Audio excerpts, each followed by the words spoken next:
Muy bien. Déjeme ver nada más ahorita en lo que ya tenemos 100 asistentes y ahorita le damos para arrancar formalmente.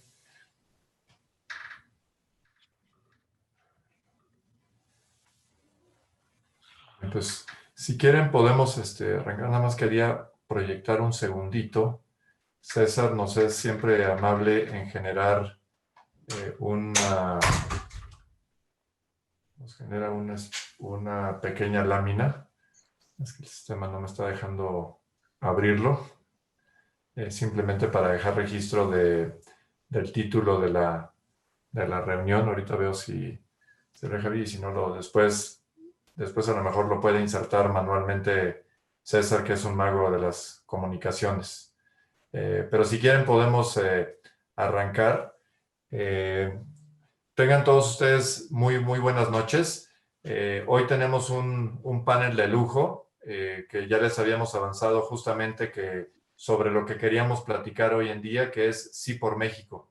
Analizar lo que es, lo que no es, cómo surgió, de qué manera entramos en esta dinámica de participación y, como ustedes saben, ha sido ya un evento público, lo que ha venido suscitándose desde el 20 de octubre y ahora más reciente, el 10 de noviembre.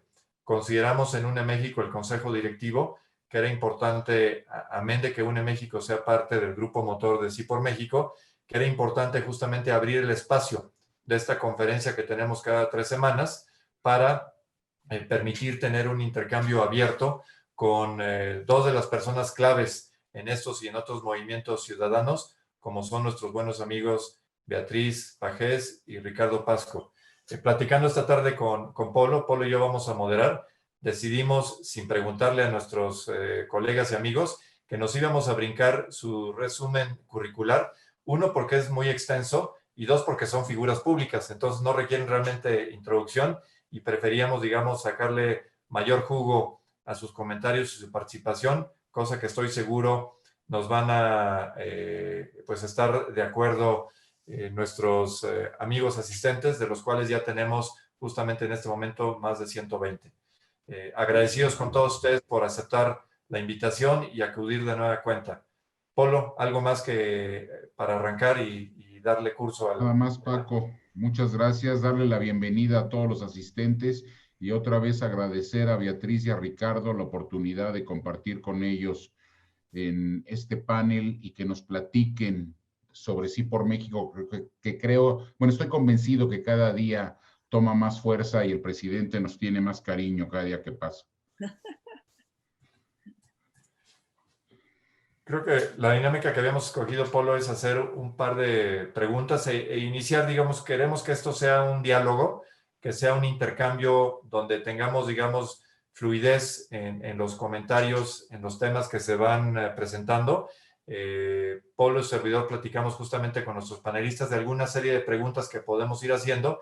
Evidente es que al final vamos a ir abriendo para que tengamos la oportunidad de igualmente hacer referencia a las preguntas que nos hagan ustedes en vivo en el chat que ya está abierto y también en el modelito que hice ahí de Q&A, que es justamente para escuchar sus preguntas y asegurar que nada se nos pase y que la sesión tenga por objetivo y finalmente como conclusión que ustedes se lleven toda la información posible de qué es Sí por México y por qué esperamos todos estén abiertos y con la mayor de las voluntades para participar y registrarse en la plataforma. Dicho lo cual, si quieres, Polo, si quieres, arranca. Pues muchas gracias, Paco. Pues abrimos, ahora sí, primero las damas. Beatriz, si nos puedes platicar cómo y por qué nace Sí por México. Muchas gracias, Polo. Y gracias también, por supuesto, a nuestro querido amigo Paco Torres Landa. Y un gusto nuevamente estar con ustedes en esta importantísima organización ciudadana. Bueno, sí, es muy importante tu pregunta, Polo, porque creo que de ello depende que podamos entender los objetivos y la importancia que tiene este gran movimiento ciudadano. Los meros índices económicos serían suficientes como para entender por qué surge este tipo de movilización. Tenemos índices históricos de desempleo, tenemos también un desplome histórico del Producto Interno Bruto, como ustedes saben, una gran cantidad de desempleo, un desempleo muy importante también, y como consecuencia, pues un desplome de la calidad de vida, falta de confianza para la inversión, salida de capitales, y por supuesto a todo esto tenemos que añadir pues una crisis sanitaria sin paralelo por el número de pérdida de vidas que esto ha representado para todos. Sin embargo, pues a esto tenemos que agregar sin duda también un contexto político muy complejo, muy riesgoso, como es el régimen, un régimen autoritario que pues representa una de las peores amenazas sin duda para la democracia, para las libertades, para el Estado de Derecho, para la división de poderes. Pero añadamos un factor, yo creo que menos importante, y es que la gente comienza a sufrir en su vida cotidiana las consecuencias de todas estas decisiones autoritarias. La disminución, sin duda, del salario, la escasez de alimentos, la censura a la libertad de expresión, los elevados índices de violencia sin que haya una estrategia para combatirla, el acoso y la persecución a quienes piensan diferente y, por supuesto, pues en marcha una serie de medidas que anuncian que cada vez se estará endureciendo más esta especie de terrorismo fiscal.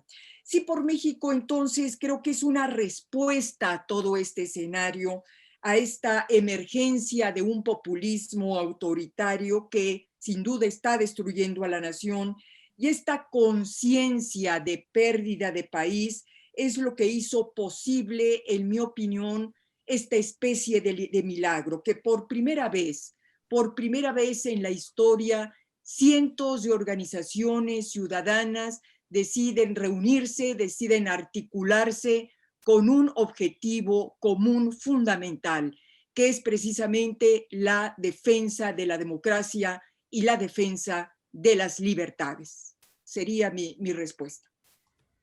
Muchas gracias, Beatriz. Muchas gracias, Beatriz. Le pediríamos a Ricardo, que sabemos que tiene obviamente comentarios al respecto, que nos platique, Ricardo, sobre qué diferencia hay de lo que propone y hace Sí por México con otras agrupaciones o plataformas ciudadanas. ¿Por qué Sí por México es distinto y qué es lo que deben conocer los que nos escuchan hoy en día para distinguirnos de otros esfuerzos? Muchas gracias y muy buenas noches a todas y a todos.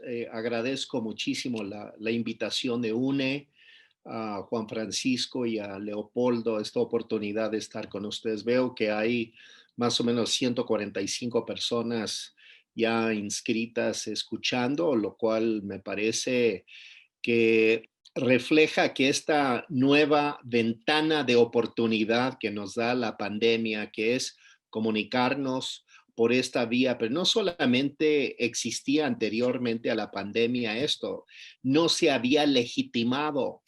Curiosamente, una de las bondades de la pandemia, si se le puede llamar así, es que nos ha creado el espacio de poder reunirnos de esta manera, cosa que celebro por su eficacia y por la amplitud y la diversidad que nos permite.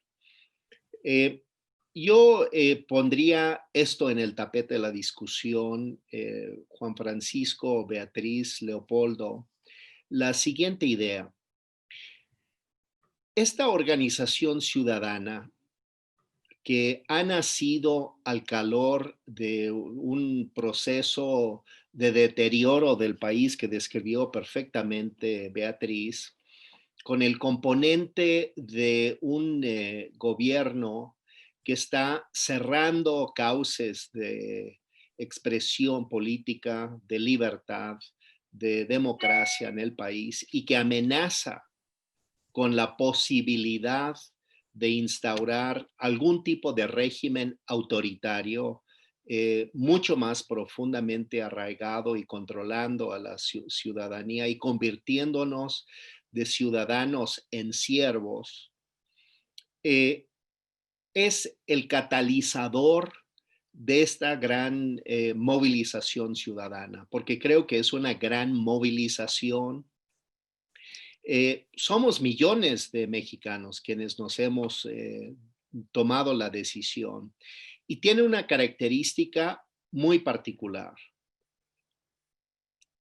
A diferencia, por ejemplo, de organizaciones sobre derechos humanos que luchan contra la discriminación, la violencia hacia las mujeres, que defienden causas del medio ambiente, de los animales, toda una serie de causas que existen en nuestro país con toda legitimidad y necesidad, diría. Esto es diferente, porque este movimiento se basa en la sumatoria de una gran diversidad de organizaciones que pueden tener en su origen plataformas, reclamos e intereses particulares muy distintos. Hay movimientos que defienden temas de la familia, hay otros que defienden la defensa de las libertades y la diversidad, hay otros grupos que defienden temas económicos, legales, etcétera. Una gran diversidad, pero lo que nos une a todos, yo diría que son 2 o 3 principios.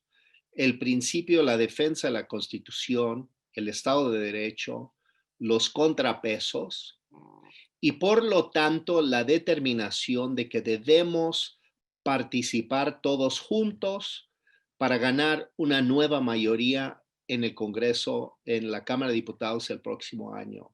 Es decir, hay una conclusión política en esta participación. Lo señalo porque es distinto a otros movimientos en el sentido de que estamos dejando de lado todos causas particulares para sumarnos a una causa general. Esto es lo que hace distinto Sí por México, de que nuestra fuerza está en nuestra gran diversidad interna. E incluso defendemos esa diversidad. No queremos que todos piensen igual en temas particulares. Incluso respetamos sus opiniones, pero no las vamos a debatir ahora. Lo que estamos haciendo es uniéndonos para defender la democracia y las libertades en México. Este es el núcleo central del acuerdo que hace muy distinto Sí por México a otros movimientos que se reúnen alrededor de su uniformidad. Nosotros nos unimos alrededor de nuestra diversidad, pero con una idea común.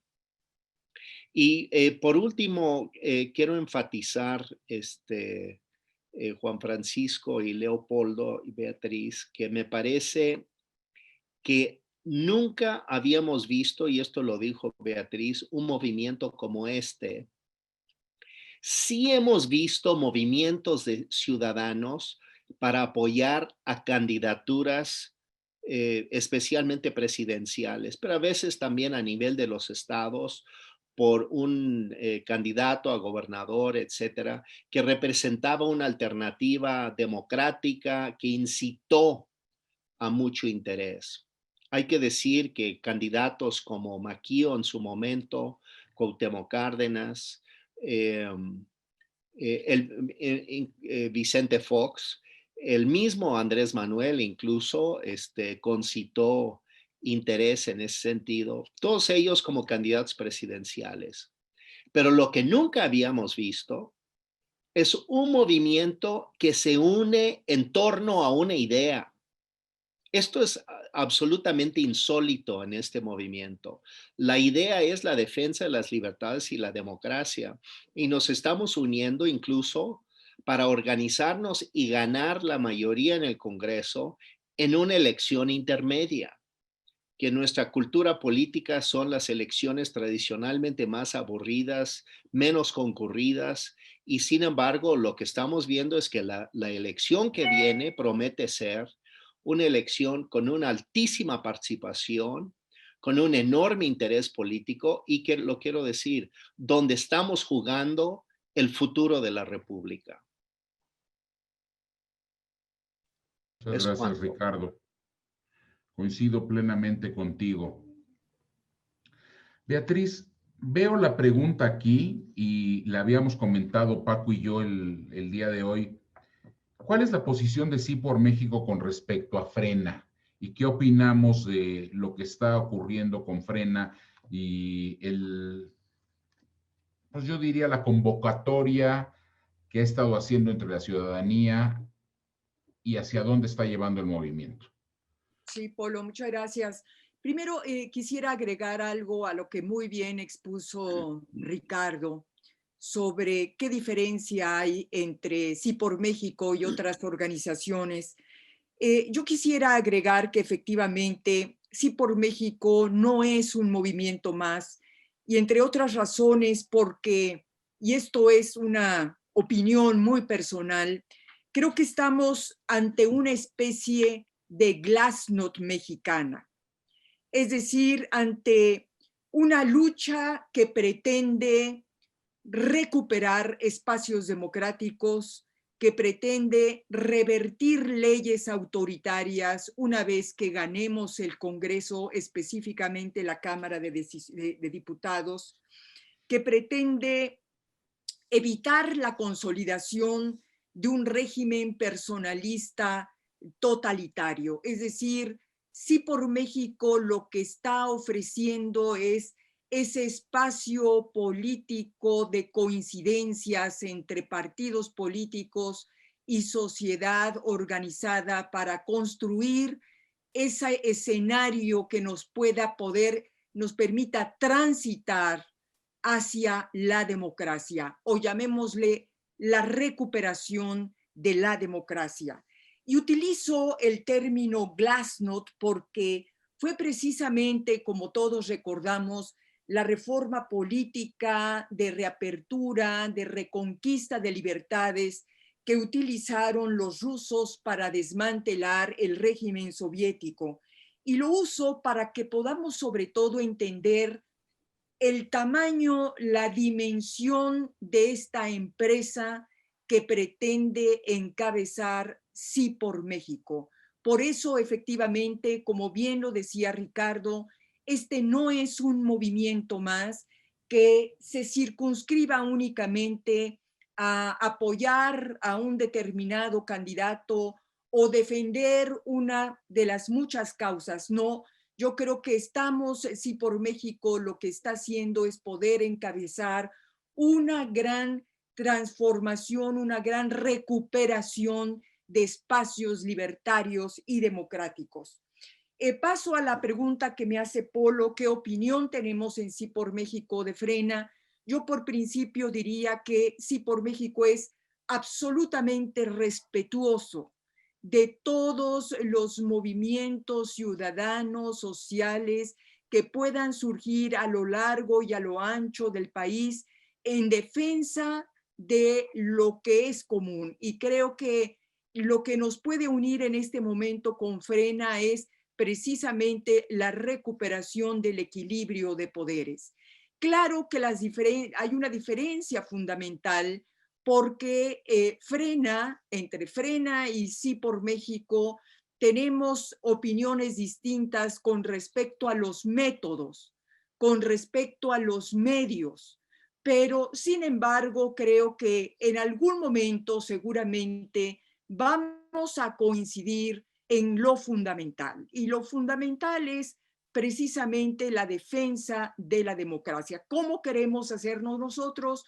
Nosotros creemos en la vía legislativa, en lo que nos permite la Constitución, lograr el cambio ganando en el 2021 la Cámara de Diputados. Sí, por supuesto, nos interesan las otras posiciones políticas, nos interesa ganar junto con una alianza de partidos las 15 gubernaturas, alcaldías, congresos locales, pero si debemos de hablar de un objetivo fundamental es la Cámara de Diputados. ¿Y por qué la Cámara de Diputados? Bueno, porque ustedes y nosotros sabemos, como también lo anotaba Ricardo, que aquí lo más importante es poder recuperar el equilibrio de poderes con una intención muy importante: quitarle facultades, poder a un presidente autoritario y a su partido,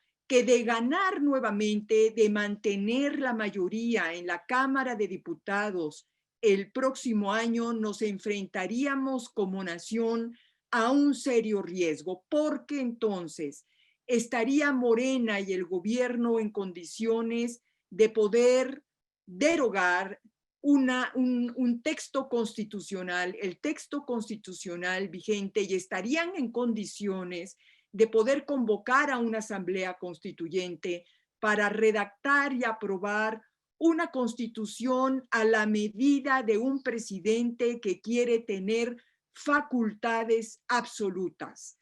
De tal manera que si no logramos esta gran movilización ciudadana, esta gran suma de organizaciones civiles junto con los partidos, evitar que Morena vuelva a ganar y apoderarse de la mayoría en la Cámara de Diputados, yo les diría, queridos amigos, que estaríamos como mexicanos ante un terrible riesgo, porque vamos a entrar a un túnel muy oscuro. La democracia mexicana entraría a un túnel muy oscuro y no sabríamos exactamente cuándo podríamos salir de él. Por eso es muy importante que una vez que empecemos a desplegar tareas, creo que una parte fundamental es que la movilización ciudadana consista en concientizar al electorado de la importancia que va a tener en este caso su voto. No va a ser efectivamente una elección más, no va a ser un voto más, va a tener un peso político definitorio en el futuro de la democracia del país.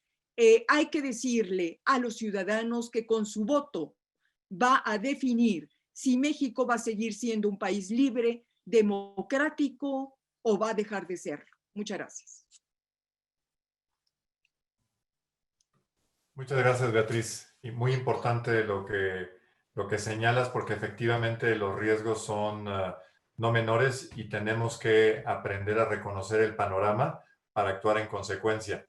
Le preguntaría yo a Ricardo. Ricardo hizo alusión a algo muy importante, que es justamente que este movimiento es distinto y no se parece a algo que hayamos visto en el pasado.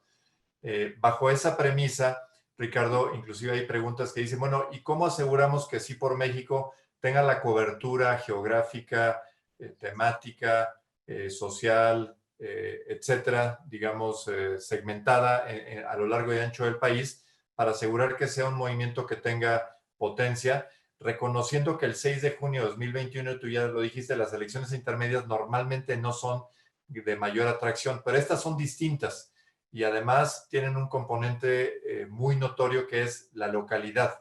Y por lo mismo es importante saber si Sí por México está abarcando todo el territorio y va a responder a las necesidades de 32 entidades federativas que en el mosaico nacional son tan distintos entre sí como sus propias necesidades y prioridades. Así es que el reto para ser convincente y para tener una elección que sea eficaz no es menor.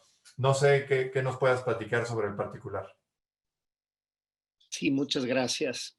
Bueno, en primer lugar, diría que la apuesta a la participación ciudadana no es simplemente una afirmación de un deseo, es la constatación de lo que estamos viendo. Es decir, ya se están operando organismos de la sociedad civil en todos los estados de la República y están afiliados ya a Sí por México. O sea, Sí por México tiene miembros, organizaciones organizadas en todas las 32 entidades y además en la gran mayoría de los municipios más importantes del país. ¿Qué quiere decir esto? Que en pocos días, en realidad en un mes aproximadamente, hemos logrado aglutinar a esta enorme cantidad de energía ciudadana porque la gente quiere eso. No porque hemos dirigido esto porque no es un partido político, no hay recursos para estar haciendo cosas magníficas. Estamos además viviendo la pandemia, entonces pues es una organización que surge al calor del acuartelamiento de la sociedad, sino que es un fenómeno que se va a basar en la enorme fuerza ciudadana por la determinación de lo que hemos venido señalando tanto Beatriz como yo. La necesidad, la importancia de la elección del próximo año, que es una elección donde se va a determinar el futuro del país, para bien o para mal, para democracia o para autoritarismo. Pero además hay que confirmar que la realidad del país es también un gran acicate para que esto sea así. La pandemia, la recesión económica, la crecida en la violencia del crimen organizado, son todos factores que se reúnen para hacer que el país esté necesitando de una organización gubernamental eficiente, eficaz, de respuesta contundente, empática con la gente frente a esta dimensión que es prácticamente una crisis apocalíptica. Sin embargo, lo que estamos viendo es que hay un gobierno que tiene enorme control sobre las instituciones, pero que es infinitamente débil. Débil porque es absolutamente ineficiente, porque es un gobierno que carece de ideas. No sabe a dónde va. No sabe en realidad qué quiere. Fuera de la demagogia de sus disque principios, no va hacia ningún lado, es un barco a la deriva. Entonces, la población ve esto, los mexicanos lo vemos y lo sabemos, y nos estamos organizando para enderezar ese barco a la deriva. Es una tarea titánica, sin duda, no es un juego de palabras con barco y Titanic y titánico y tarea titánica, pero es así. Entonces, yo creo, Juan Francisco, que lo que estamos enfrentando es esta construcción que nos va a permitir esperar que se desarrolle una serie de opciones de organización a nivel territorial, a nivel de cada uno de los estados, en los municipios donde está la organización. Y la clave es la participación de la gente. Si la gente se preocupa, por ejemplo, porque esto pudiera no desarrollarse, no llegar a la conclusión de su objetivo, yo lo que pienso es que estamos en la ruta de crear algo que es históricamente insólito para nuestro país, que es un enorme movimiento que está empujando a una agenda completamente nueva y diferente. Y pongo este ejemplo para clarificar. A partir de que hicimos la Convención Nacional Ciudadana hace prácticamente una semana, donde asistieron los dirigentes de 3 partidos de oposición, PRI, PAN, PRD. Lo que ha estado sucediendo es una racha de acuerdos de los partidos el próximo año. Justamente estaba leyendo antes de que empezara este programa que ahora se ha anunciado un pacto de unidad en Baja California para competir por la gobernatura. En Baja California Sur ya se había anunciado. En Sonora se acaba de anunciar. Se está trabajando en Chihuahua. En Zacatecas se está dialogando. En Guerrero se está hablando. En Michoacán también. En Sinaloa están sentando las bases para acuerdos. A lo que voy es de que el movimiento le está exigiendo a los partidos a hacer algo que ellos mismos nunca habrían hecho. Y hay que decirlo porque los partidos políticos, PRI, PAN, PRD, están teniendo incluso tensiones internas porque esta presión ciudadana les está exigiendo a hacer algo que ellos nunca habían hecho, que era poner a un lado sus agendas particulares, incluso sus agendas ideológicas estrictas, para poner en la línea principal la defensa de la República, la Constitución, el Estado de Derecho, los contrapesos como principio fundamental, el federalismo y las libertades y la democracia. Y en realidad nunca habían hecho esto. Nunca se habían unido. El PAN y el PRI nunca se habían unido y lo están discutiendo con tensiones internas por esta discusión. Pero todo esto, ¿por qué está sucediendo? Nos podemos preguntar. Porque el movimiento ciudadano está vivo y les está exigiendo que hagan eso. Somos el motor de ese proceso. Somos el que está exigiendo que los partidos se comporten a la altura de la emergencia nacional. Este es el efecto de la participación ciudadana. Y lo quiero decir así porque a veces nos disminuimos en nuestra potencia. Hoy tenemos que creer en nosotros. Hoy tenemos que creer en nuestra fuerza creativa y de nuestra capacidad de empujar y lograr una gran coalición insólita de mexicanas y mexicanos que estamos por la libertad y la democracia. Esto, insisto, nunca se había dado, pero se está dando, y concluyo con esto, porque los ciudadanos nos hemos organizado y hemos exigido que los partidos se comporten de otra manera. Y eso hay que tomarlo muy en cuenta, no es cosa menor, no es una cosa de coyuntura, de oportunismo, aunque tuviera incluso rasgos de oportunismo, no importa. Lo importante es que lo están haciendo y están dejando de lado sus intereses particulares para priorizar los intereses de la República y de la mayoría de los mexicanos. Esto es hacer historia. ¿Es cuánto?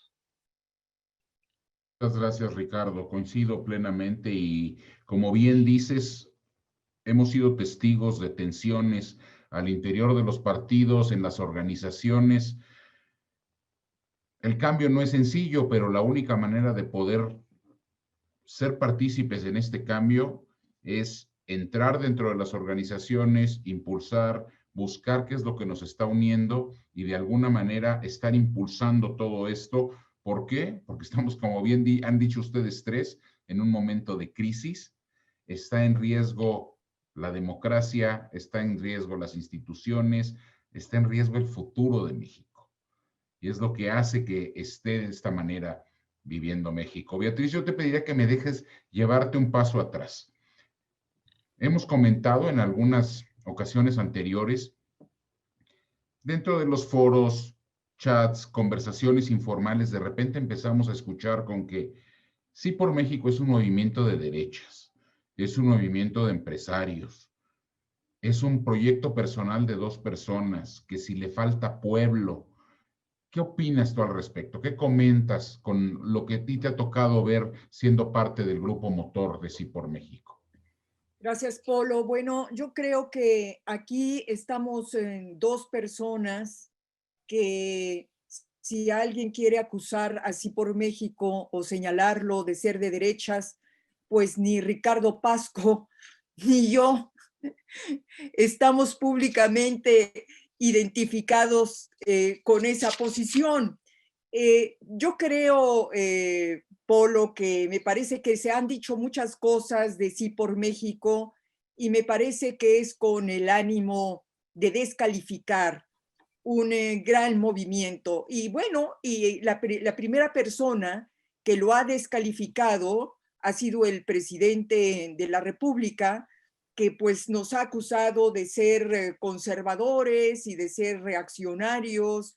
Y en fin, han surgido por ahí una serie de teorías y nos han adjetivado de múltiples maneras. Mira, tenemos en Sí por México esta presencia de más de 500 organizaciones que creo que habla por sí misma, simplemente revisando el origen y vocación que tienen cada una de estas organizaciones, pues se puede demostrar a todas luces que se trata de un movimiento absolutamente plural, diverso, inédito precisamente por esta razón, donde incluso hay posiciones totalmente contrarias respecto a un mismo tema, pero que en este momento de gran emergencia nacional estamos conscientes de que quienes formamos parte de él tenemos que poner de lado nuestras diferencias para privilegiar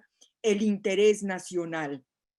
Yo te diría, además, agregando un poco a lo que mencionaba Ricardo, que Sí por México surge en medio de la mayor polarización que haya vivido el país en las últimas décadas y con un presidente pues que ha estado, que está empecinado en dividir todo y dividirnos a todos. Menciono esto porque a propósito de lo que se mencionaba de que Sí por México, a partir de esta convención nacional que tuvimos el pasado 10 de noviembre y que esto detonó el que muchos partidos, tanto a nivel nacional como a nivel local, comenzaran a construir alianzas, fue precisamente por la presión ciudadana, la presión social, porque hay que decirlo, creo que los partidos por primera vez tienen conciencia de que ya no cuentan con el prestigio, con la credibilidad, con el apoyo social necesario y que necesitan replantearse, que necesitan recuperar esa credibilidad y saben perfectamente que la única manera de hacerlo es precisamente tomando, adoptando agendas ciudadanas para convertirse en voceros, en representantes y defensores por primera vez en mucho tiempo de las causas de la ciudadanía. Saben ellos que si en esta ocasión no tienen el respaldo ciudadano, no van a poder ganar la próxima elección. Y en muchos casos, en algunos casos, sabemos, hay partidos políticos que tienen en riesgo la posibilidad de mantener su registro. Así que esta elección del próximo año es, digamos, un escenario de vida o de muerte para muchos, de vida o muerte para la democracia mexicana, pero también de vida o muerte para la sobrevivencia de los mismos partidos políticos. Así es que yo creo que estamos en un escenario de definiciones donde tenemos que tomar definiciones todos, pero estas definiciones tienen que darse a partir de privilegiar el interés nacional. Muchas gracias, Beatriz. Vamos a entrar, digamos, más en la dinámica que la propia audiencia nos está pidiendo, justamente para entender cómo, digamos, de los hechos vamos a pasar a los hechos. Y aquí creo que, Ricardo, tu conocimiento como una persona que ahora sí que ha vivido de los dos lados. Tú has vivido la vida partidaria, tú has vivido, digamos, lo que es ser parte de un partido político, has sido servidor público también, fuiste embajador, así es que tienes un bagaje envidiable en cuanto a saber exactamente las distintas facetas y lo que aquí está de por medio. Tú mismo ya has expresado que esto es una situación inédita. Parte de lo que escuchamos ahorita y leemos de la audiencia es que quieren que entendamos y que podamos explicar justamente cómo es que va a operar Sí por México y la interacción con los partidos políticos. De qué manera el hecho de que ellos hayan adoptado el 10 de noviembre pasado, exactamente hace una semana, la agenda ciudadana, cómo va a impactar su funcionamiento interno, de qué manera se va a seleccionar los candidatos, qué intervención tendrá Sí por México en la intervención o en la designación de algunos de esos candidatos, porque sería iluso pensar que se va a intervenir en la selección de todos. Como que la audiencia lo que quiere saber es cómo vamos a influir para que el proceso al final del día sea lo suficientemente potente y convincente para que ese día 6 de junio, que es tan importante y que en palabras de Beatriz es un día, bueno, es una situación de emergencia nacional que requiere una actitud justamente de defensa del país. ¿Qué nos puedes decir justamente respecto al funcionamiento de los partidos y cómo ves que efectivamente cumplan con lo que se dijo y se suscribió la semana pasada y que no sea otro mero evento, como dice alguno de los asistentes? De esto ya hemos escuchado muchos antes y no necesariamente se han cumplido o hemos entrado en distintas rutas y resultados. ¿Es cuánto? Sí, bueno, lo que hay que constatar en primer lugar, Juan Francisco, es de que existe un gran escepticismo en la sociedad en general para con los partidos. Eso es una realidad. Y yo creo que Beatriz un poco apuntó este tema del descrédito, del cuestionamiento a los partidos y su dificultad para poder hacer una representación efectiva.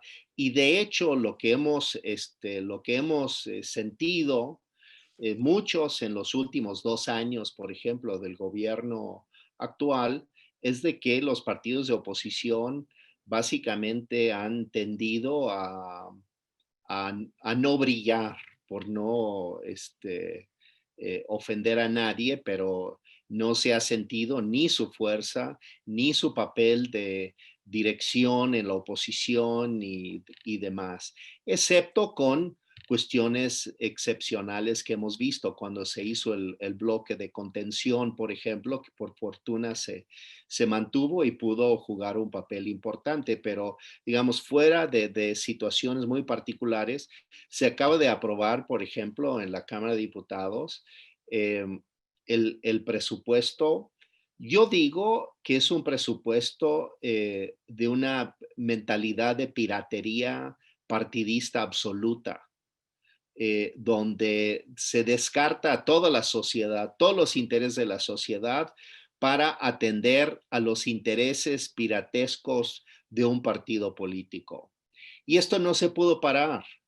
Y justamente lo que nos demuestra, junto con el tema de los fideicomisos, es de que esto lo que no podemos tolerar como sociedad. Por eso necesitamos la mayoría.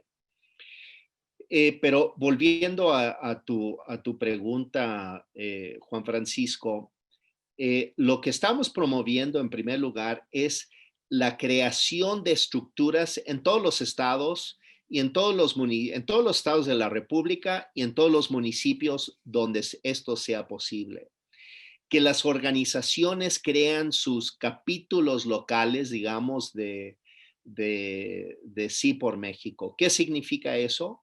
En primer lugar, lo que no significa es que tengan que desaparecer las organizaciones, al contrario, queremos que las organizaciones se mantengan, porque esa es la fuerza del movimiento, no de que desaparezcan, sino que se mantengan con sus intereses, sus redes, sus contactos, etcétera, pero que se coordinen y que trabajen juntos y que aprendan a priorizar lo importante y no dividirse por las agendas particulares. Esa es una primera lección y proceso que se está dando. Lo segundo, estamos convocando a los partidos políticos y habremos de platicar con las direcciones de los partidos para que en cada estado de la República entablen una relación como la que tuvimos hace una semana en nuestra convención.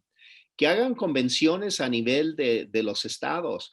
Una cosa que hemos descubierto en este tiempo es de que muchas veces resulta que los dirigentes de los partidos en los estados ni siquiera se conocen. No tienen, o se conocen, pero no tienen diálogo, no mantienen un proceso de diálogo. ¿Cuál es nuestro papel? Impulsar el diálogo, la concertación de acuerdos. Eso es lo que hacemos los ciudadanos. No estamos atados a intereses ideológicos estrictos o agendas partidistas. Y nuestra gran libertad es poder convocar a todos al diálogo útil para organizarse. Y ese diálogo útil pasa por definir cosas de las agendas, las demandas locales, por organizarse para postular los mejores candidatos entre miembros de los partidos y miembros de la sociedad civil.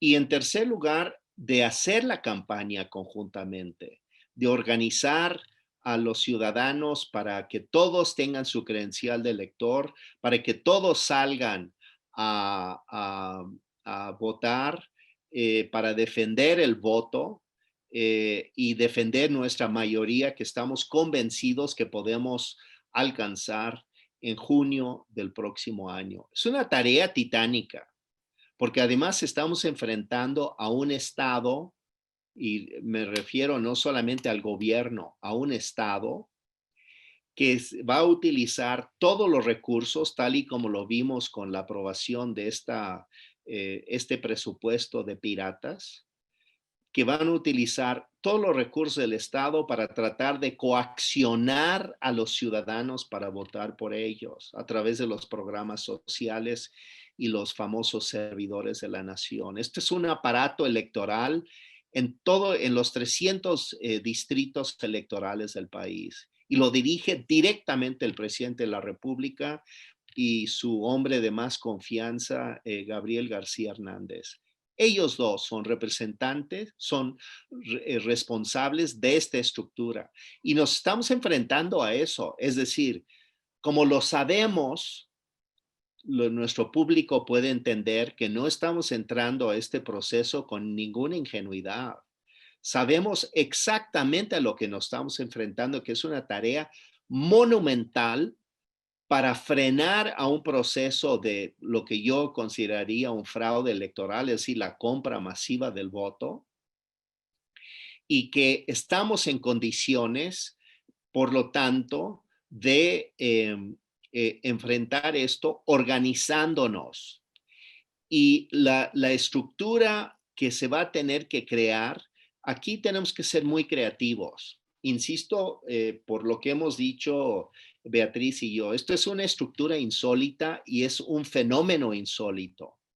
Nunca habíamos tenido que hacer esto, de crear una estructura sólida ciudadana que involucre a muchos más, a millones más de ciudadanos de los que ya hemos llegado a este punto, pero junto con las estructuras de los partidos.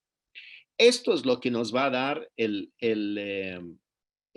factor adicional para sí ganar las elecciones el próximo año. Estructura, participación, convicción, y donde la gente esté elaborando sus propuestas y llevándolas a la práctica. Es decir, esto no es ajeno a la gente. Como han sido muchas veces los partidos en su proceso de selección, sus candidatos que lo hacen, sus procedimientos internos y nadie sabe. No, esto es abierto a la sociedad. Este es el fenómeno insólito que hoy estamos viviendo y que me da mucha confianza de pensar que esto nos va a crear el valor agregado a un proceso para poder realmente remontar el intento del gobierno por imponernos su carro completo y ganar una mayoría a favor de la democracia, ¿no? Muchas gracias, Ricardo. Hay muchas preguntas muy interesantes, muchos temas. Yo quisiera que entráramos a fondo, acabar de discutir a fondo el tema de las alianzas con los partidos políticos. Sabemos que hay un hartazgo por parte de la ciudadanía, que mucho del voto de 2018 se debe a una frustración, a un hartazgo, a partidos políticos que prometen pero no cumplen, a temas de corrupción, una serie de razones atrás de lo que vivimos y lo que estamos enfrentando el día de hoy. Ahora, nosotros hemos discutido aquí al interior de UNE en muchas ocasiones que desde nuestra perspectiva existen dos rutas para poder hacer un cambio en este país. Es la vía democrática, que es la vía legal, y la otra sería la vía de las armas, por la cual no nos interesa en lo más mínimo estar pensando siquiera en ese camino. Pero dentro de esta ruta, Beatriz, institucional, nos platicaban tú y Ricardo de este gran acuerdo, de los problemas, de las discusiones, nos han compartido de las discusiones que se están dando al interior de los partidos políticos, lo difícil. Creo que sería bueno poder explicar en este momento qué es lo que se está buscando, porque lo que está en juego son más de 2,200 posiciones a nivel nacional. 15 gubernaturas, 300 diputaciones federales por el principio de mayoría relativa, 200 por el principio de representación proporcional. Tenemos también legislaturas locales, presidencias municipales, cabildos. Entonces, ¿qué es lo que se le plantea a los partidos? Es decir, ¿van a ir en una gran alianza por los 300 distritos a nivel federal, los tres partidos que ahora ya han suscrito la Agenda Ciudadana? ¿Van a ir separados? Y entonces, a río revuelto, ganancia de pescadores. ¿Qué es lo que se está planteando y cómo van a ir acudiendo? ¿Cómo va a estar esta designación de los candidatos en lo que se ha platicado y lo que se ha podido avanzar? Porque los tiempos también apremian. Sí, Polo.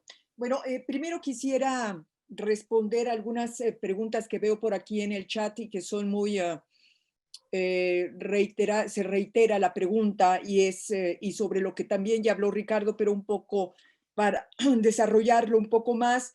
Y es que, porque aquí muchos preguntan, bueno, ¿y qué podemos hacer nosotros en los estados, además de registrarnos en Sí por México? Bueno, yo les diría que después de la gran convención nacional ciudadana que tuvimos el 10 de noviembre, lo que va a seguir es precisamente la réplica de esta convención nacional en cada uno de los estados.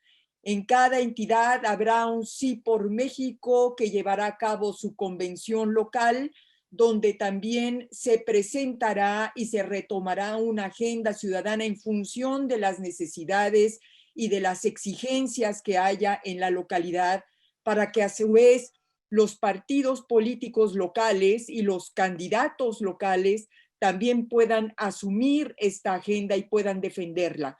Creo que en cada entidad será diferente la parte temática, dado que se viven realidades distintas. Antes de entrar precisamente aquí al foro, estaba escuchando un video que subió a las redes el exgobernador de Tabasco, Manuel Andrade, donde hablaba precisamente y hace una maravillosa radiografía, Manuel Andrade, de cuáles son las causas de la inundación que tiene en este momento Tabasco, específicamente en la parte de Villahermosa y sus alrededores, y cómo el exgobernador está responsabilizando con nombre y apellido a los funcionarios, empezando por el presidente de la República, de haber tomado decisiones equivocadas con respecto al manejo de las presas y qué es lo que ocasionó esta terrible inundación que afecta sobre todo la parte baja de Tabasco, donde están asentadas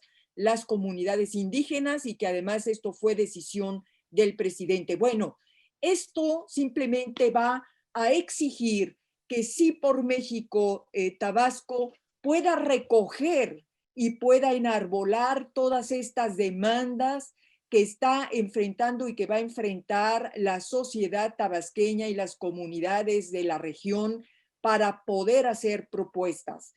Sí por México tiene propuestas muy elaboradas en todos los temas, muy seriamente presentadas y estructuradas, no son ocurrencias, hay propuestas muy puntuales en tema de salud, de educación, de seguridad, donde los candidatos van a poder tener la oportunidad no solamente de enarbolarlas, sino de poder en su momento aplicarlas con toda seriedad y con toda fundamentación. Bien, respecto a lo que pregunta Polo, bueno, yo creo que lo que seguiría, Polo, es por supuesto, y esta ha sido precisamente la exigencia de Sí por México, es de que se sienten los partidos políticos para diseñar un plan con reglas muy claras, un plan de alianzas, un plan de coaliciones, para saber exactamente dónde se pueden llevar a cabo estas coaliciones y con qué candidatos. Nosotros, efectivamente, por la gran cantidad de cargos de elección popular que van a estar en juego, no podemos ser tan ambiciosos porque simple y sencillamente no podemos abarcar tanto.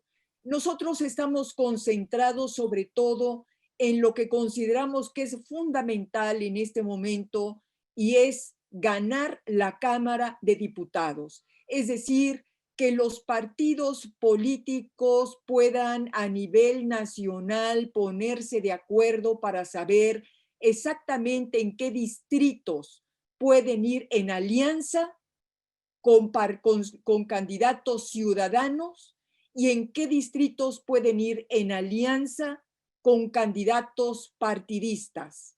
Y también dónde podrían ir en alianza, dónde valdría la pena que fueran en alianza y dónde no. Porque obviamente hay estados, por ejemplo, el caso de Querétaro, por ejemplo, el caso de Guanajuato, donde ahí el Partido Acción Nacional tiene una muy importante presencia, donde ahí por sí solo podría ganar distritos y podría ganar alcaldías. Pero esta fórmula obviamente no puede aplicarse a nivel nacional. Cada entidad exige una fórmula y una receta diferente, y precisamente por esa razón los partidos tienen que sentarse a hacer un diseño muy claro, muy viable, y por supuesto donde todos respeten las reglas para que sea posible ganar distritos donde se lleven a cabo estas alianzas.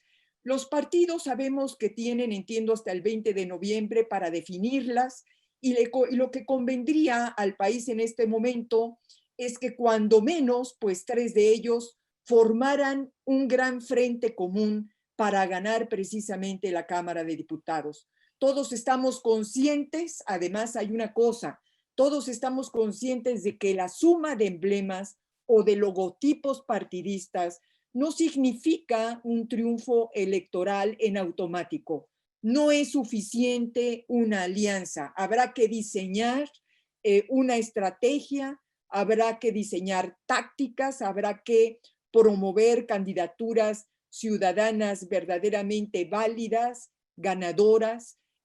Los partidos, entiendo que también están comprendiendo que por primera vez van a tener que voltear a ver a aquellas mujeres, aquellos hombres que tengan liderazgo, que sean honorables, que sean respetados por su comunidad, para que puedan precisamente convertirse en candidatos. Va a ser indispensable identificar, por cierto, esa causa o esas causas que puedan llegar al corazón del electorado para convencerlo de que votar por Morena significaría entregar el país a una dictadura, o simplemente, o por otro lado, estos candidatos van a tener que convencer al electorado de que pues la situación en la que se encuentran, sea en el tema de salud, sea en el tema del desempleo, actualmente prácticamente en cada hogar mexicano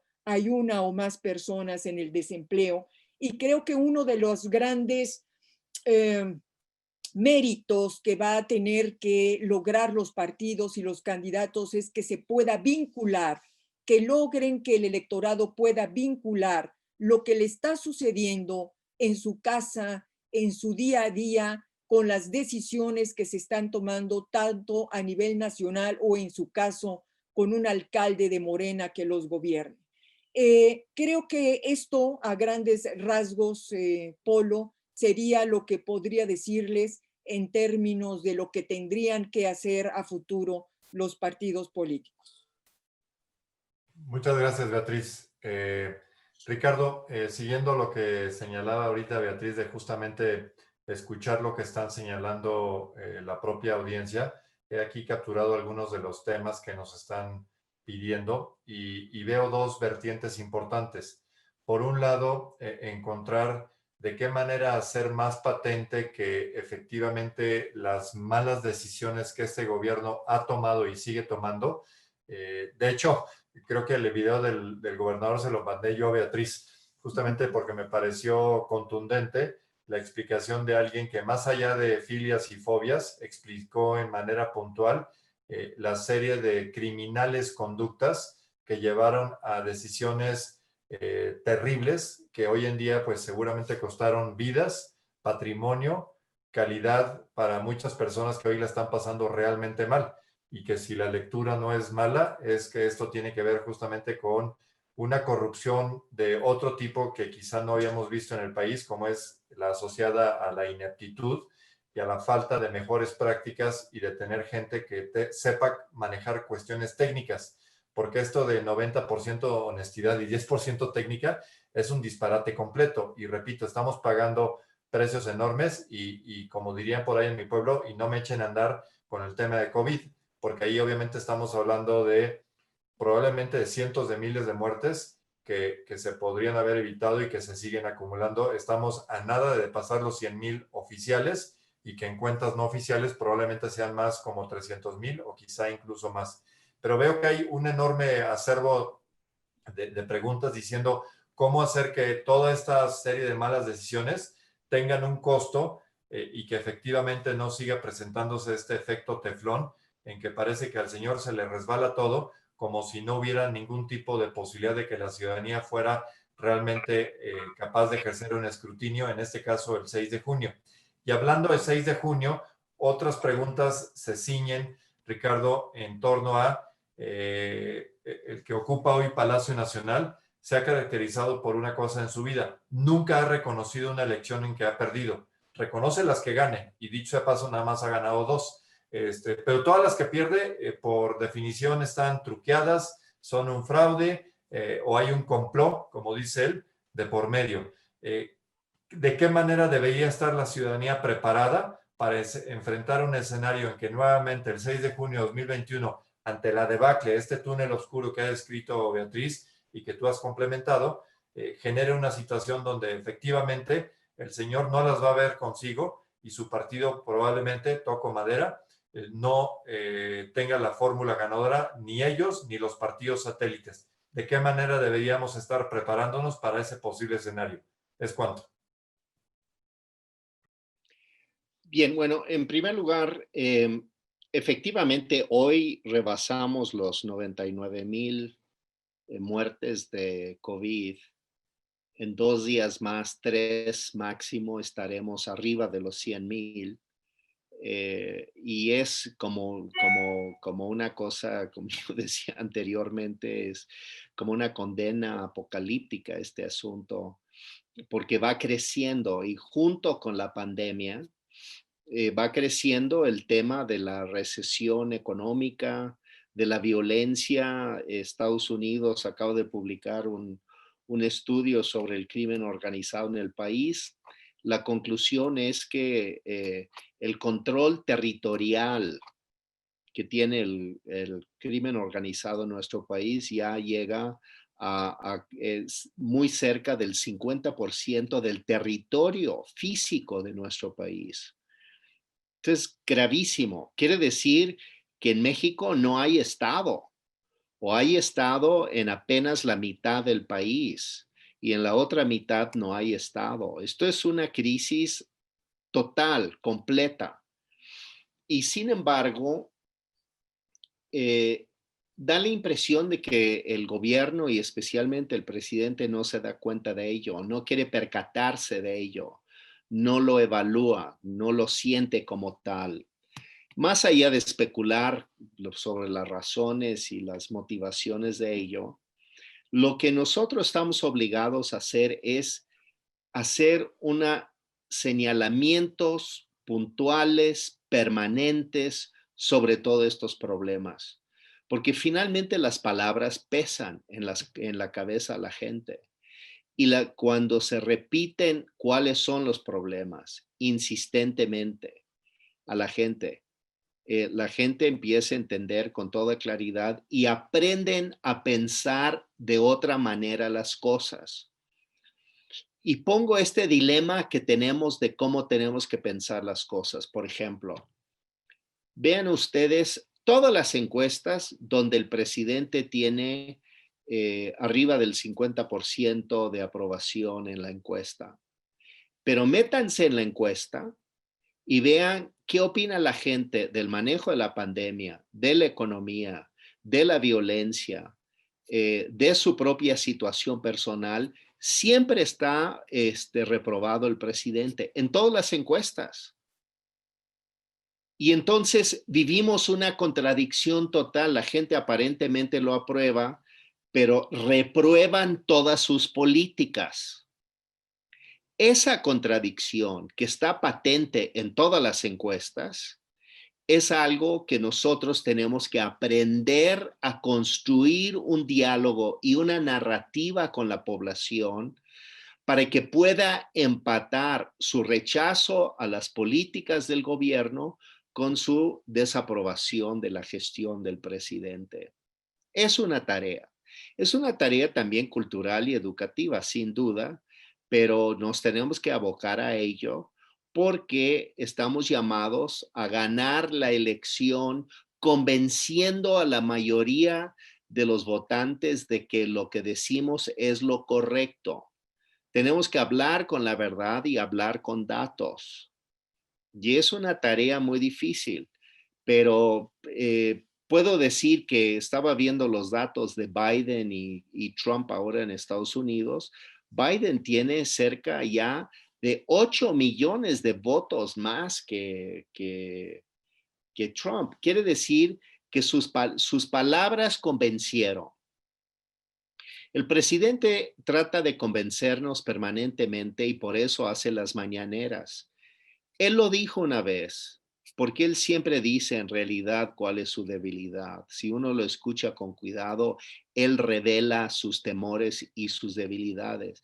Él dijo una vez, si yo dejo de hacer las mañaneras, me tumban. Así dijo textualmente el presidente de la República, porque él está convencido de que si él no está todos los días repitiendo sus cantaletas, la gente se va a volver en contra de él.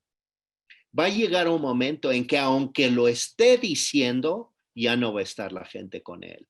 Y nosotros tenemos que apostarnos a la gente en esa dirección.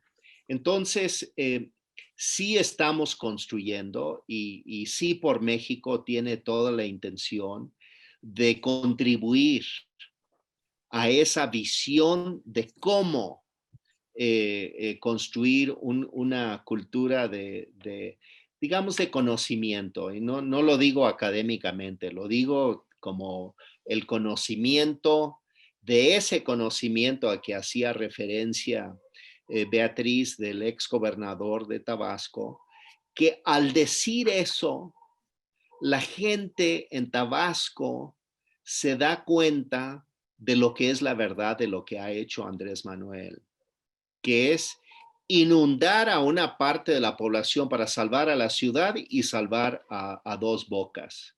Es por eso que lo hizo. Y entonces el acto criminal, porque yo digo que es un acto criminal, porque es una decisión criminal, que ha implicado la muerte de personas, pero también la masiva pérdida de patrimonios, es un acto criminal. La gente, yo creo que los tabasqueños aún no sé, pero creo que aún no lo están viendo así, pero estoy seguro que lo dice el ex gobernador, porque sabe que la gente va a entender lo que dice, cómo lo dice y por qué lo dice. Y esto es muy importante y necesitamos todos nosotros convertirnos en esa voz autorizada donde nuestros vecinos o nuestros espacios de escuchas entiendan por qué decimos, cómo lo decimos y con qué razones estamos diciendo las cosas. Además, yo creo que nos favorece algo en este momento y es que no hay una cultura arraigada de que Morena es imbatible. No hay la sensación de que es imposible derrotar a Morena. Existe la idea de que hay ese partido del presidente, pero la disasociación entre el presidente y su partido y sus candidatos y demás es enorme. Es por eso que mientras el presidente puede salir bien en las encuestas, su partido sale absolutamente reprobado. Y cuando vemos a sus candidatos que nos van a postular el próximo año, creo que va a salir aún más reprobado. Y cuando los candidatos de Morena tengan que explicar las políticas que están aplicando, van a salir aún más reprobados. Entonces, ese es el momento en que tenemos que estar nosotros presentes. Para estar en la posición de poder explicar y darle la explicación que la gente requiere en el momento preciso para poder ganar las elecciones el próximo año. ¿Es cuánto? Muchas gracias, Ricardo. Muy importantes las reflexiones y los comentarios que nos compartes. Leo, Beatriz, y nos queda claro que tú también estás dando seguimiento aquí a las preguntas y comentarios de nuestra audiencia. Una preocupación generalizada que no culpo, entiendo perfectamente. Ya no solo pensando en este momento, sino de frente a la elección, qué puede pasar y qué puede pasar después de la elección. Evidentemente se necesitaría una bola de cristal para definir muchas de estas cosas, pero yo te pediría que tú como analista, como periodista, ¿cuáles son los retos que estamos enfrentando como país y como sociedad de frente a la elección? ¿De qué tamaño es la emergencia que tenemos en las manos? ¿Qué podemos estar haciendo para tratar de alguna manera de blindarnos frente a estos retos si esto es posible? ¿Es cuánto? Bueno, yo advierto dos escenarios, Polo. Es decir, si logramos quitarle a Morena la mayoría en la Cámara de Diputados en el 21, obviamente ahí vamos a tener un reto. Y el reto va a ser lograr, cuando menos, contener el avance autoritario. Y por supuesto, poder evitar que el presupuesto se siga asignando y se siga decidiendo el presupuesto a capricho del presidente, como hasta ahora se está haciendo, con una discrecionalidad absoluta, con una opacidad completa y además, efectivamente, como lo señalaba Ricardo, dirigido a proyectos inviables que van a dejar descobijada y desprotegido a la mayor parte de la población y a los programas gubernamentales, tanto federales como locales, que tienen que ver con el tema de salud, con el tema del empleo, del incentivo de la productividad, como lo han dejado ver la Alianza Federalista de Gobernadores, que también ha denunciado cómo, en qué términos se aprobó el presupuesto para el próximo año. Entonces, de ganar la Cámara, yo creo que ahí los diputados que lleguen a ocupar las curules, pues sin duda van a constituirse en un importante bloque de contención para que sigan avanzando todas las iniciativas autoritarias que ha venido enviando el presidente, y ahí de alguna manera, por supuesto, ya ganamos y ganó el país. Ahora, en un segundo escenario de que Morena se vuelva a llegar la mayoría en la Cámara de Diputados, pues entonces, sí por México, por supuesto, tendría que pensar en qué hacer para el 2024. Quiero decir además que este movimiento, por supuesto, no tiene como meta primera y última el próximo año. Es un movimiento de largo aliento. Tan es así que estas causas y estas propuestas y toda esta propuesta legislativa que va a poner en manos de los candidatos está pensada no únicamente de manera coyuntural.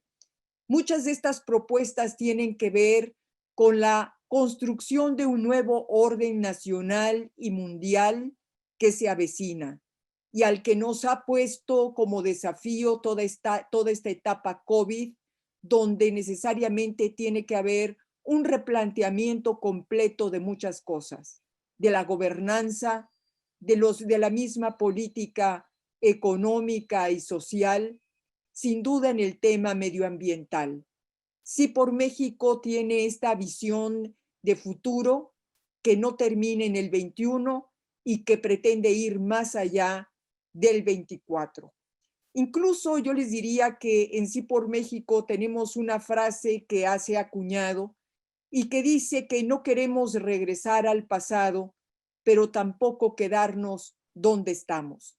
Queremos ser una alternativa para el que el país no solo tenga futuro, sino una posición de vanguardia. Decíamos el día de la Convención Nacional que queremos recuperarle a México el derecho que tiene a soñar y sobre todo que puedan soñar las clases más necesitadas, porque pese a que tenemos un presidente que hizo campaña y todos los días dice que defiende a los más pobres, pues sabemos ahora que la mayor parte de sus decisiones terminan afectando precisamente a los más pobres, y el tema Tabasco es uno de los ejemplos y también el tema de la pandemia es otro. Yo les diría nada más que en el tema de salud a mí me gustaría agregar algo, y es que tenemos que estar muy pendientes, y lo mencionábamos hoy en la mañana en la reunión que tuvimos con el grupo motor de Sí por México, que se nos va a atravesar el próximo año, año electoral, el tema de la vacuna contra el COVID-19, y que tenemos que estar muy pendientes de bajo qué criterios o a partir de qué criterios el gobierno va a decidir qué vacuna va a comprar. Y tenemos que estar muy pendientes porque si la pandemia la ha manejado tan mal y ha ocultado cifras con intenciones claramente político-electorales, vamos a ver con qué criterios va a decidir la compra de la vacuna. No vaya a ser que también vaya a privilegiar, en lugar de argumentos científicos y médicos, vaya a privilegiar temas de carácter geopolítico. Y me refiero a quererle comprar a Rusia o a China la vacuna sin que éstas vayan a ser precisamente las mejores, pero por una razón de carácter político internacional. Tenemos que estar muy pendientes de este tema. Y yo diría entonces, Polo, que creo, resumiendo, creo que el reto de Sí por México no termina el próximo año, no termina solamente el 24, sino que es un proyecto de futuro. Y precisamente de lo que se trata, entre otras cosas, es poder construir esa nueva narrativa de país que le hace falta a México. Por aquí leía yo una pregunta diciendo, bueno, ¿y cómo es posible que siga arriba en las encuestas López Obrador, pese a todo lo que está sucediendo? Bueno, pues una de las respuestas es, pues porque enfrente no tiene a nadie, porque no hemos tenido una oposición verdaderamente que haga propuestas que atraigan la atención de la ciudadanía, porque no hay liderazgos y hay que construirlos, porque el señor va solo junto con Morena y necesitamos colocarle competidores en la pista que verdaderamente puedan atraer la atención del electorado y poder ganar. Pero también, por supuesto, esa construcción de ese país, de ese nuevo país, de ese nuevo México que tenemos que ir diseñando y que tenemos que ir ofertando precisamente para poder evitar que solamente haya un tirador en el campo de batalla. Entonces, yo solamente agregaría, Polo, precisamente sobre este futuro que sí por México representa también un cambio fundamental en la geometría política y en la forma de pensar.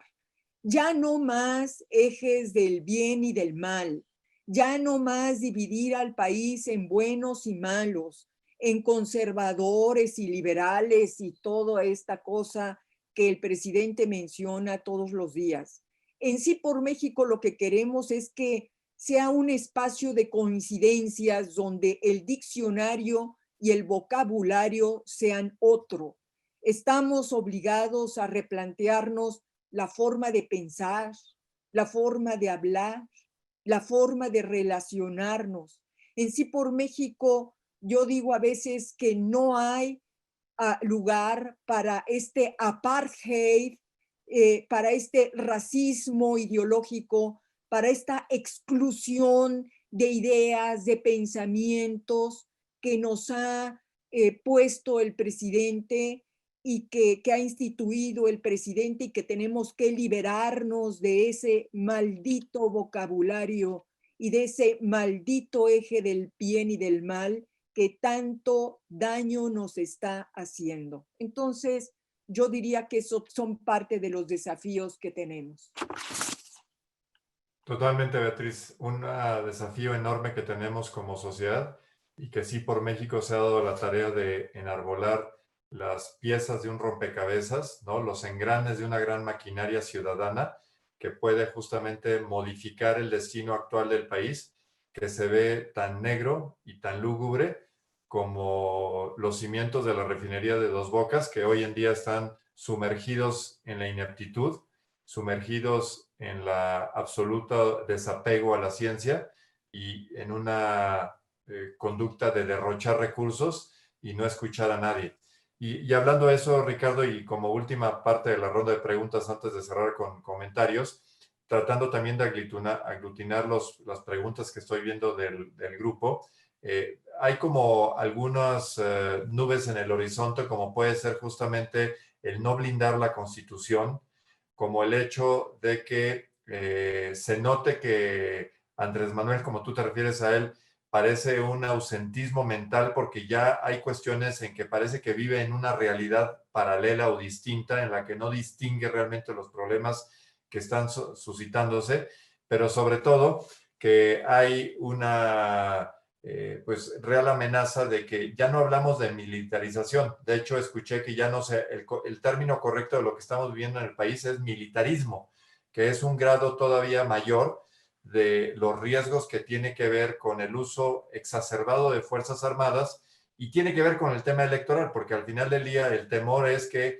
en una cuestión inusitada, pero totalmente pues contraria al avance democrático del país, llegáramos a tener alguna situación donde a la milicia se lo utilice para reprimir y para no reconocer resultados legítimos en las urnas. Estoy reproduciendo lo que la propia audiencia está señalando como riesgos, y en factores más propositivos y más, digamos, alentadores está el hecho de que tuviéramos una participación masiva ese día de la elección y que tuviéramos también un oxígeno de candidaturas ciudadanas en que, aunque sean selectivas, tuviéramos a muchas mujeres y jóvenes que estuvieran enarbolando causas que el gobierno y particularmente Andrés Manuel se ha encargado de dilapidar, de negar, de destruir, particularmente en tratándose de mujeres como tú y yo y el grupo lo hemos comentado, cuando despreció el movimiento 8M y 9M, que lamentablemente la pandemia vino a interrumpir,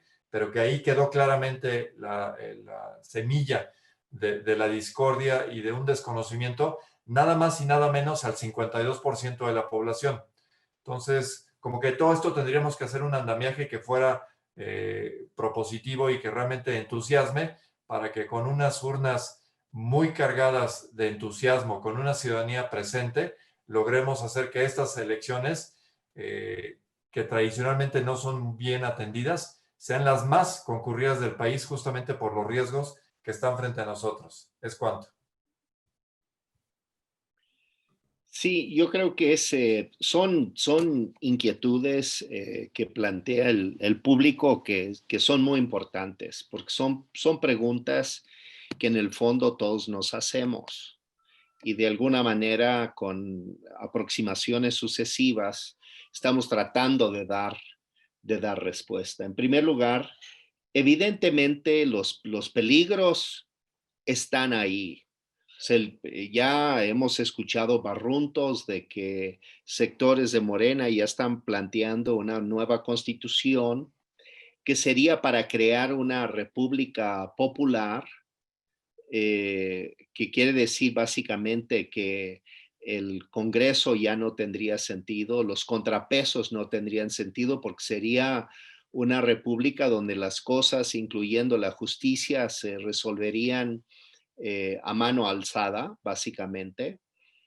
Y esta especie de república popular, pues es amenazante totalmente a la concepción que tenemos de un Estado que tiene contrapesos y que funciona precisamente porque hay órganos del Estado que revisan a los otros órganos de Estado y corrigen lo que está haciendo. Y el ejemplo de la falta de esto es que el Congreso de la Unión debió haber corregido el presupuesto que mandó el Ejecutivo en esta última jornada y no lo hizo. Y no lo hizo porque no hizo su papel, porque simplemente los diputados, la mayoría son levantadedos y no discuten y no reflejan un conocimiento. Entonces, la amenaza a la Constitución es real. La amenaza a los principios de un Estado federativo, federal, republicano, de contrapesos, está bajo fuego. Evidentemente, la militarización o el militarismo, como tú bien dices, es planteado así porque ya está permeando en toda la administración pública la presencia de militares. Esto lo vimos y yo lo vi en la experiencia de Pinochet cuando él hizo su golpe de Estado en Chile y cómo metió a los militares en absolutamente todos los puestos. Y durante más de una década, los militares se convirtieron en los administradores del Estado y para sacarlos fue muy difícil. Fue muy difícil porque le entraron a la corrupción, como lo están haciendo aquí, como el presidente trae una estrategia que aprendió de Evo Morales, de que a las Fuerzas Armadas hay que corromperlas para controlarlas, para tenerlas sujetas a la narrativa que él tiene como gobernante. Entonces, estos peligros están presentes y en realidad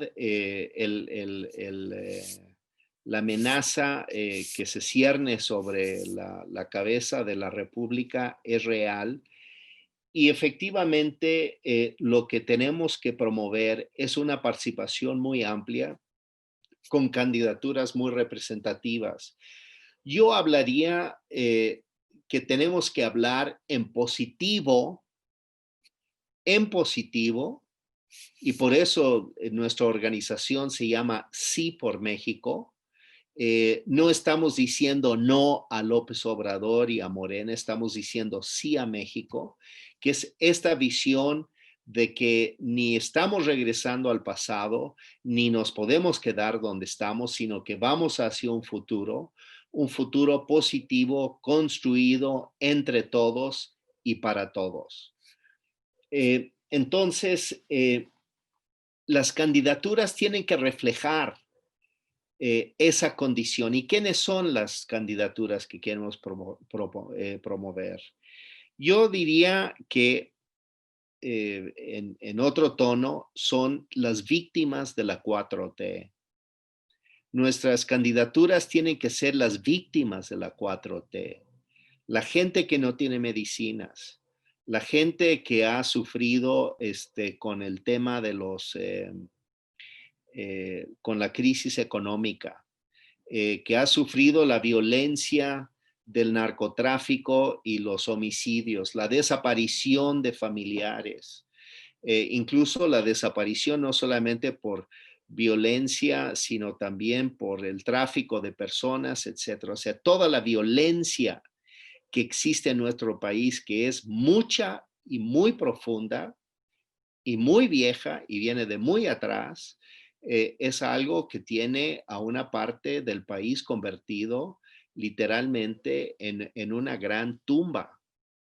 Entonces, tenemos que construir las candidaturas de mujeres agredidas por este gobierno, de candidaturas de jóvenes que han perdido la esperanza porque no van a encontrar trabajo y no van a encontrar trabajo durante años, porque la crisis que está mal administrando este gobierno va a durar más allá del fin de este sexenio.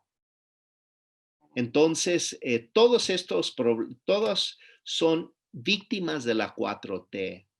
Y mi idea es que nuestras candidaturas tienen que ser las víctimas de la 4T para exponer con toda claridad, ellos son los exponentes de por qué hay que hacer otro país y hay que construir otra ruta para la nación. Y al hacerlo, y con este gran bloque de partidos que vienen de lo más viejo, pero también los estamos obligando a que se reformen con la participación ciudadana, que está exigiendo, insistiendo en que las prácticas sean distintas, con las candidaturas ciudadanas que sean las víctimas, representando las víctimas de la 4T. Con todo eso, lo que vamos a construir es un país distinto porque estamos tejiendo el tejido del nuevo bloque gobernante en el país. Eso es, en el fondo, lo que estamos construyendo. Es el nuevo bloque gobernante basado en las víctimas de la 4T. Y yo creo que esa es la estrategia esencial que nos va a llevar al éxito, pero tenemos que ser firmes, perseverar en el trabajo, no desmayar en el camino, no cansarnos y estar absolutamente convencidos en que sí tenemos esa potencia para ganar en junio del próximo año. Es cuanto, Juan Francisco.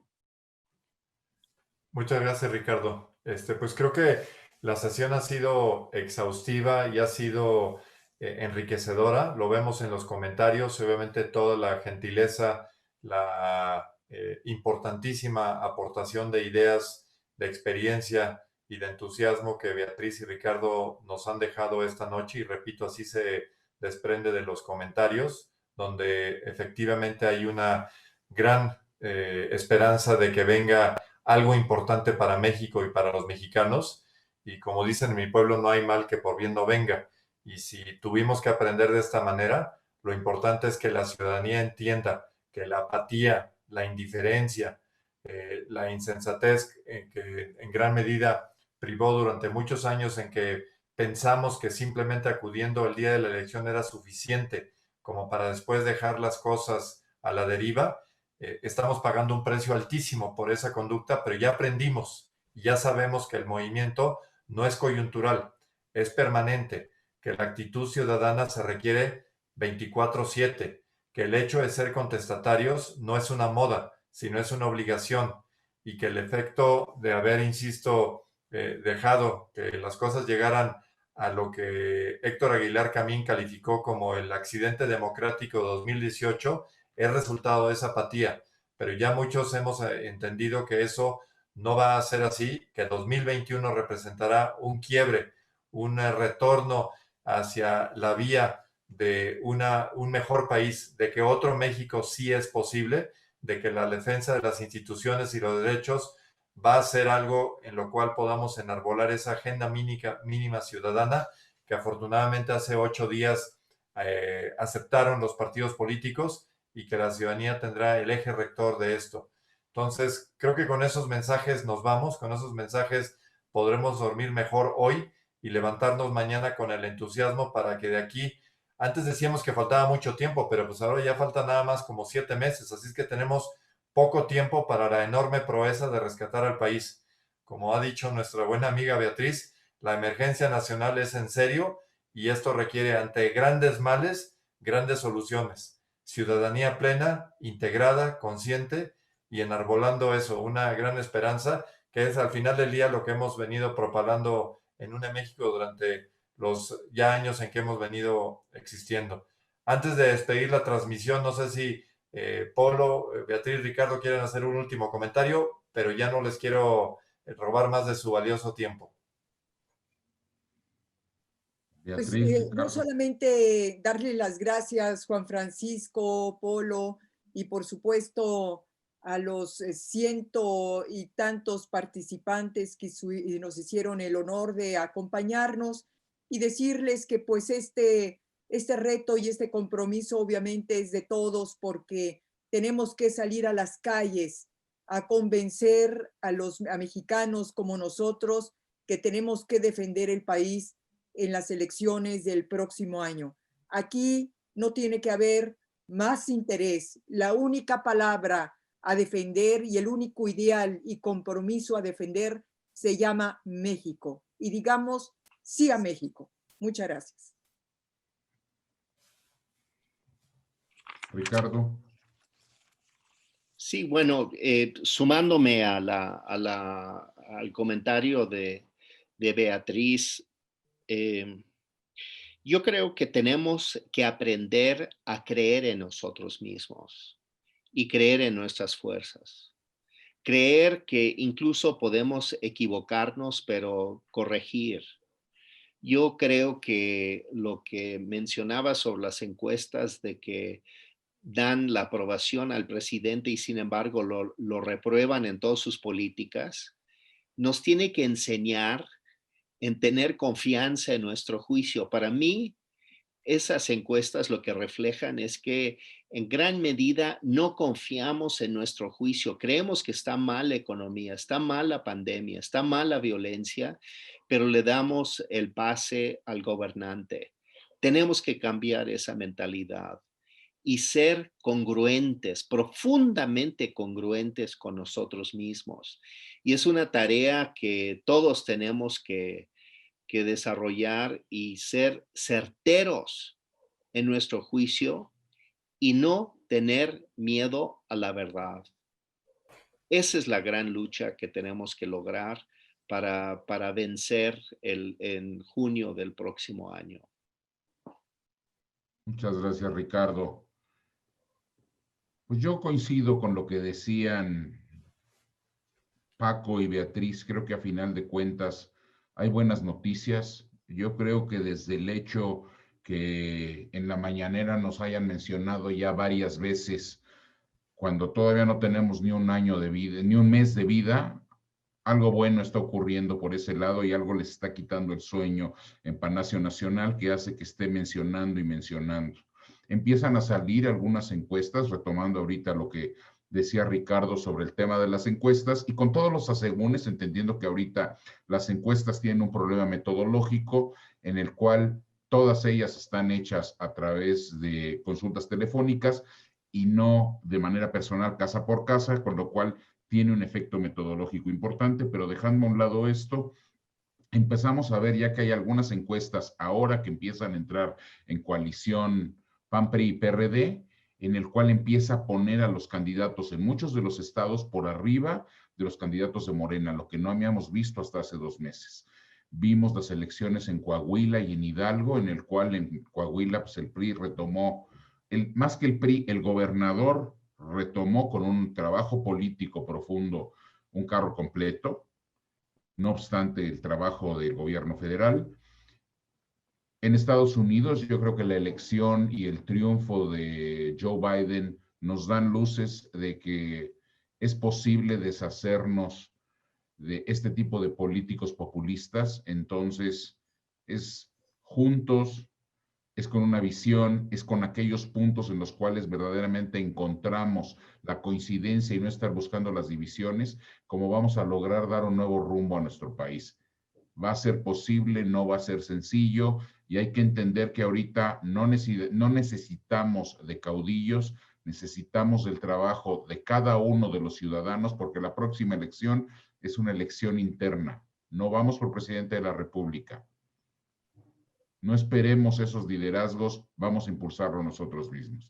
Gracias a todos por acompañarnos, Beatriz. Gracias. Nuevamente, gracias Ricardo, gracias Paco, muchas gracias y gracias a todos por estar hasta casi cuarto para las 10 de la noche con nosotros.